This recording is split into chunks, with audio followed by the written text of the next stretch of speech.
আসসালামু আলাইকুম। আপনারা সবাই কেমন আছেন? আজকে চলে আসলাম অষ্টগ্রাম থানা, কিশোরগঞ্জ জেলা, আদমপুর। এই হলো আমাদের আদমপুর দেওয়ান আলী উচ্চ বিদ্যালয়ের গেট। এই বিদ্যালয়টা 1963 সালে নির্মাণ হয়েছে। এখন আমরা গেটের ভিতর দিয়ে স্কুলে প্রবেশ করব। নিহান, আজকে চলে আসছি তোমাদের স্কুলে। যারা যারা এই স্কুলে লেখাপড়া করছেন সবাই হাত তোলেন। এই স্কুলটা দেখার পরে কত স্মৃতি না আপনাদের মনে পড়ছে।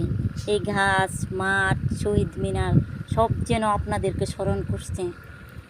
এই পুরান ভবন, কমন রুম, ক্লাসরুম, কত আড্ডা, এই যেন সোনালি এক অতীত।